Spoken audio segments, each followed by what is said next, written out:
Assalamualaikum warahmatullahi wabarakatuh. Saya Naswa Fatia Ramadhani, NIM I00020030.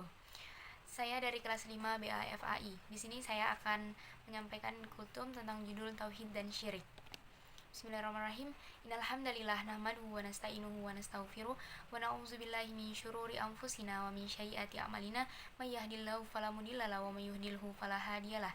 Asyhadu an la ilaha illallah wa asyhadu anna Muhammadan abduhu wa rasuluh. Tauhid dan syirik. Sesungguhnya kewajiban terbesar kita adalah menauhidkan Allah.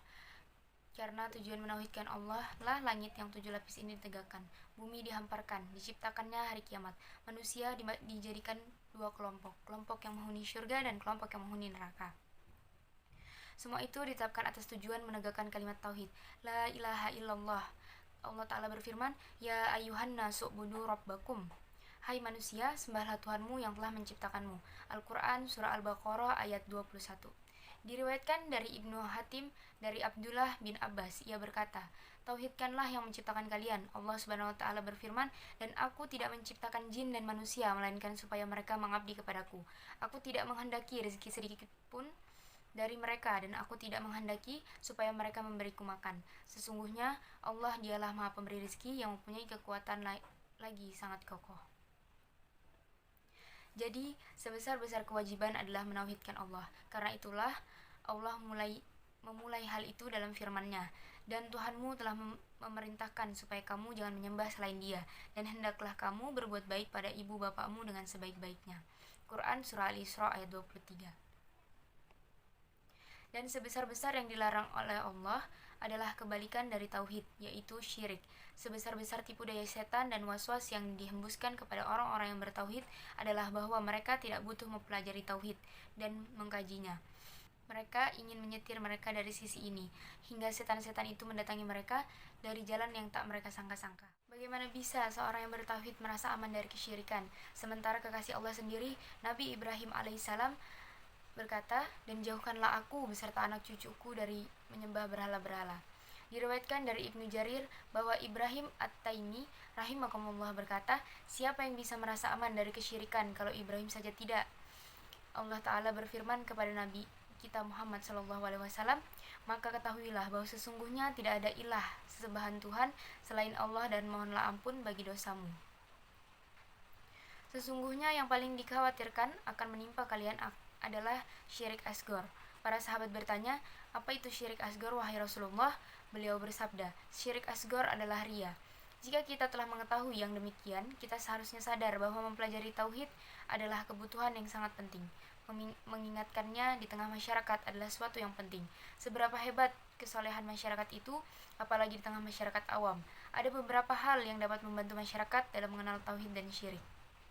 Yang pertama, orang-orang kafir Quraisy seperti Abu Jahal, Abu Lahab menetapkan bahwa Allah lah yang mencipta, memberi rezeki dan mengatur alam semesta. Demi Allah, seandainya ditanya kepadanya, siapa yang mencipta? Pasti dia akan mengatakan Allah. Seandainya ditanya kepada siapakah yang memberi rezeki, pasti dia akan menjawab Allah. Tapi pengakuannya itu tidak bermanfaat karena dia menyekutukan Allah dalam beribadah kepadanya. Allah Subhanahu wa taala berfirman, dan sungguh jika kamu bertanya kepada mereka, siapakah yang menciptakan langit dan bumi? Niscaya mereka menjawab, Allah.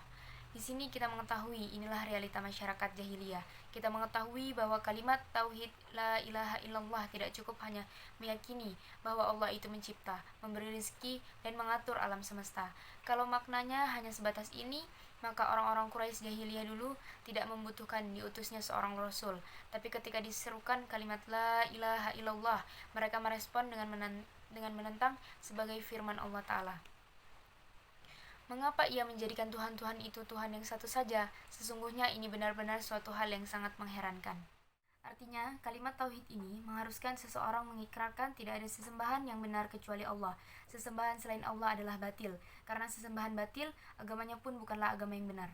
Kedua, orang-orang kafir Quraisy zaman jahiliyah menyembah selain Allah dengan tujuan menjadikan sesembahan itu sebagai perantara untuk mendekatkan diri kepada Allah. Mereka mengatakan, kami adalah pendosa dan kurang dalam beribadah. Tidak pantas kami langsung menghadapkan diri kepada Allah, sehingga kami butuh orang-orang soleh ini sebagai perantara untuk memberi syafaat kami di sisi Allah. Kami bernazar untuk mereka, berdoa kepada mereka orang-orang soleh, mendekatkan diri kepada mereka dengan ibadah. Allah Ta'ala berfirman, kami tidak menyembah mereka melainkan supaya mereka mendekatkan diri kepada Allah dengan sedekat-dekatnya. Quran Surah Az-Zumar ayat 3. Inilah realita orang-orang Quraisy. Bersamaan dengan itu, mereka tetap divonis sebagai orang-orang kafir dan musyrik. Dan yang menyedihkannya, hal ini pula yang dilakukan oleh kaum muslimin di zaman sekarang. Mereka berdoa, menyembelih hewan, bernazar, dan minta tolong kepada kubur-kubur. Mereka berkeyakinan seandainya mereka langsung menghadapkan diri kepada Allah, Allah tidak mengabulkan kehendak mereka. Inilah bentuk kesyirikan. Semoga Allah melindungi kita dari perbuatan demikian. Ketiga, semua yang disembah selain Allah, baik dalam bentuk menyembelih hewan, bernazar, meminta pertolongan, beristighosah, dan selainnya adalah bentuk kesyirikan. Apapun objek yang dituju tersebut selain Allah, Allah Ta'ala berfirman, katakanlah, hai ahli kitab, marilah berperang kepada suatu kalimat ketetapan yang tidak ada perselisihan antara kami dan kamu, bahwa tidak kita sembah kecuali Allah dan tidak kita persekutukan Dia dengan sesuatu apapun. Quran Surah Al-Imran ayat 64. Dengan demikian, perbuatan ini juga dikategorikan sebagai syirik kepada siapapun. Ibadah itu ditunjukkan selain Allah, baik itu pohon, batu, wali, orang soleh, malaikat, nabi, semua itu merupakan bentuk kesyirikan. Dan tidak akan mungkin kita selamat dari kesyirikan dan berpegang dengan tauhid kecuali dengan mengetahui wahyu, yaitu dengan cara mengetahui ilmu syariat berdasarkan Al-Quran dan Sunnah, mengembalikan pemahaman berdasarkan pemahaman para sahabat, kemudian merujuk kepada ulama yang memiliki ilmu dan pemahaman, dan para ulama yang berpegang dengan Al-Quran dan Sunnah. Siapa saja yang mengembalikan perkara kepada Al-Quran dan Sunnah Nabi SAW dan kepada para ulama yang mendalam ilmunya di atas pemahaman para sahabat, niscaya mereka berada di atas ilmu dan petunjuk.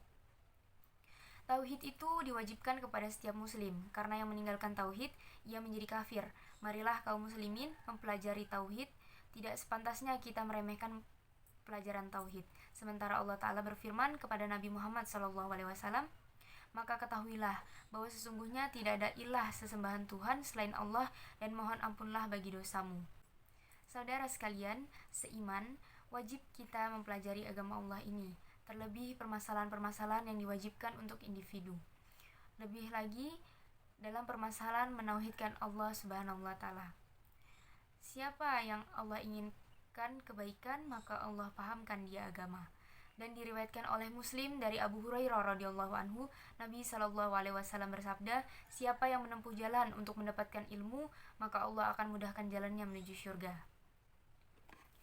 Mungkin cukup sekian kultum dari saya, kurang lebihnya mohon dimaafkan. Akhirul kalam, terima kasih kepada para pendengar. Wassalamualaikum warahmatullahi wabarakatuh.